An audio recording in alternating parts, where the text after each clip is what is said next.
Joey Logano and Jimmie Johnson joining us here in the man cave.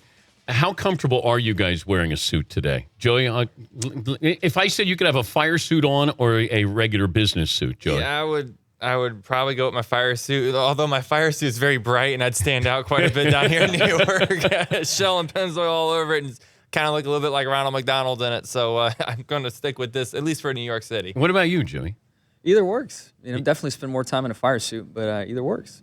But when you guys are dressed up like this, will you get recognized here in New York City? Wearing a suit? You live here. Yeah, I have an apartment here, and there are times, especially when you're around, Midtown or something. I guess probably not the true locals, but certainly with all the tourism and tourists and stuff around, you get recognized. But if let's say we cleared out Manhattan, and I said we could have a race here. How would you guys feel about that if you could go from the tip to the bottom of Manhattan?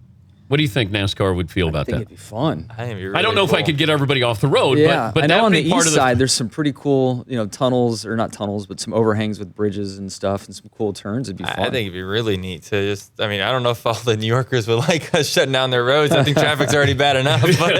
But who would be the best driver in these kind of conditions here, traffic-wise, or the way these roads are here?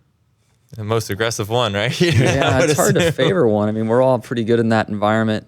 But I think if we did have a race in the city, you got to have cabbies. And I think these cabbies are some of the best drivers in the world. I mean, from cab rides and threading the needle, 4 and 5 wide, disobeying all laws and rules. It's phenomenal.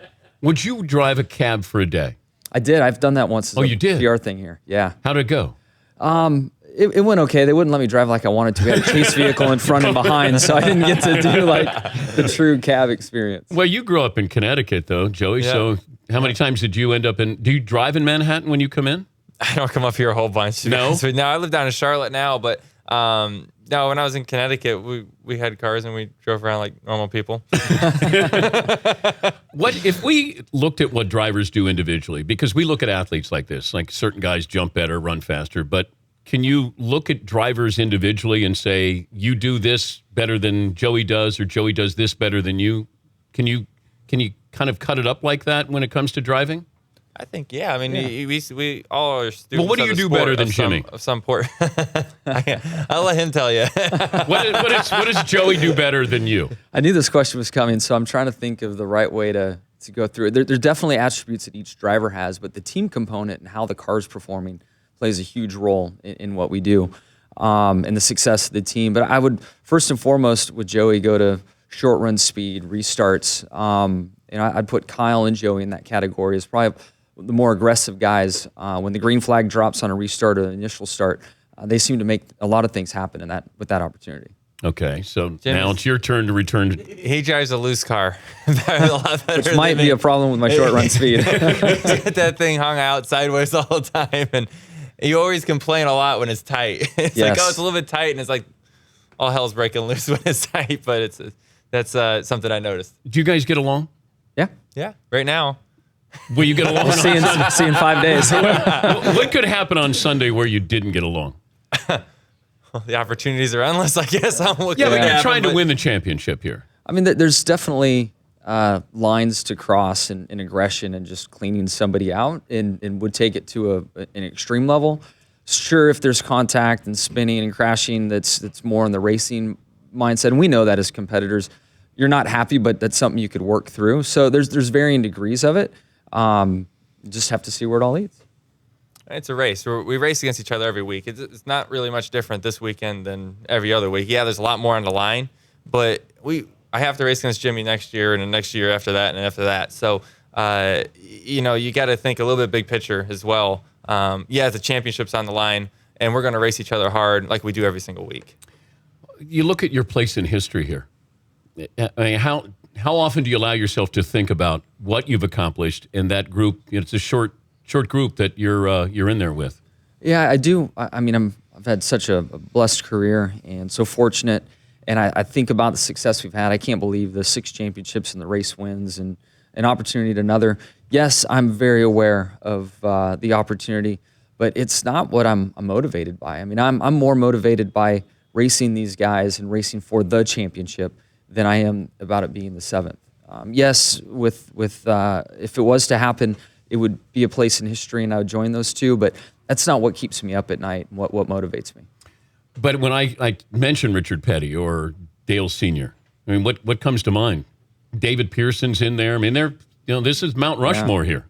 It is for sure, but I guess maybe as a competitor and somebody that's still active, you don't look back on your legacy or look back on the things you've accomplished. You're looking forward. So, everything that goes through my mind is about the now, this opportunity. Gosh, I hope I have an opportunity to win or be in contention to win more even after this, regardless of what the outcome is. He's Joey Logano, Jimmie Johnson joining us here. NBC will bring you the Sprint Cup Championship. That'll be Sunday at 2 Eastern. What do you guys think of this track? It's one of the best tracks we got. You're in Miami in November, which is always nice. Anybody have complaints about this track? I don't think so. I mean, it's so wide. You can run from the bottom to the top in the corners, and promotes a great race. The tires wear out, which is a good thing for racing. So I don't see anything. I don't think I've ever talked to anyone that doesn't like Miami Speedway. What's the wildest track? I think our road courses have quickly turned into the wildest track. So Sonoma would probably be the speeds are low enough at Sonoma that contact is really high. So it's pretty nutty. What other cars would you like to drive? Like if you had a chance to do Formula One, does that interest you guys at all? It'd be cool to drive one. I want to drive one. I love our like racing. Indy car. Growing up, that was my goal, was to race Indy cars. Growing up in Southern California, the route that I was taking, there's Rick Mears and Robbie Gordon ahead of me that went that route. My opportunities turned towards NASCAR, but I've always wanted to sit in an open wheel vehicle and feel how much stopping power they have and how hard they can corner. I don't know if I'll ever get that chance, but I've definitely fantasized about it as a kid. Where does youth help you, or did it help you, Joey, when you first got in and at a younger age than everybody else and being successful in NASCAR at a young age? Our sport's a lot different than other sports. I think, the ability of having experience is more valuable than youth. I came into the sport very young, very inexperienced, and I got my butt kicked every single week. I'm sure you remember that. And but it's been cool to kind of go through it. Do you remember that, Jimmie? I do it wasn't remember that long ago. That's why you would remember that. It's amazing how fast things change, though. He's a quick study. It's neat that you're after living through that, and you learn so much in those times of trial, and you're just trying to figure out everything, and you don't even know what you don't know a lot of times, and you start finding one thing here and a little thing here, and you start running good at one track, and then 2 tracks. Next thing you know, you're good at all the tracks, and you got shots at winning championships now, and it's cool after living through that, what it means now to be going to Miami this weekend, racing for the ultimate prize at the end of the year. But what did you think when somebody as young as Joey comes into the sport? Do you feel older, or you're like, oh, this snot-nosed kid, I hope he knows what he's doing? As I'm older now, it's inevitable. Everything makes you feel older. But, I feel very fortunate. When I came into Cup, I was 25 and turned 26 partway through the season. And even then, I was kind of late for what was going on. Yeah. Jeff Gordon was in much earlier, and I was picked by him to drive. Then to see Joey come in, Kyle Busch was very young as well. I'm thankful looking back that I had those extra years of life to learn and be ready, because there's nothing to get you ready for the top level at any discipline. If it's stick and ball, if it's racing, from the competitive side, experience, and then the challenges that come with making some money and friends and family. It's just a complicated situation. We all are very glad to be in this position, but 25 was a good age for me to come in. And we say goodbye to Tony Stewart coming up this weekend. I'm going to miss some helmet throwing, some antics. Maybe for old time's sake, you come back and just throw some stuff for us. Have you ever had a punch thrown at you from him? No, I've been called in the truck with him once, and he was pretty hot and fired up. Were you ever nervous around him when he got angry? Yeah, you can't help but be nervous around him. What's crazy about Tony, though? He'll get really mad, and then, like a light switch, everything's fine. Everything's okay. He gets over it really quick. He comes right back, which is good. Maybe we can make him NASCAR president.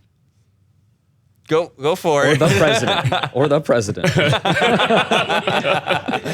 Let's start out at something achievable here. Hey, great to see you guys. Good luck this weekend. Jimmie Johnson and Joey Logano, they'll be driving this Sunday on NBC at 2 Eastern. The Dan Patrick Show, weekday mornings on Audience.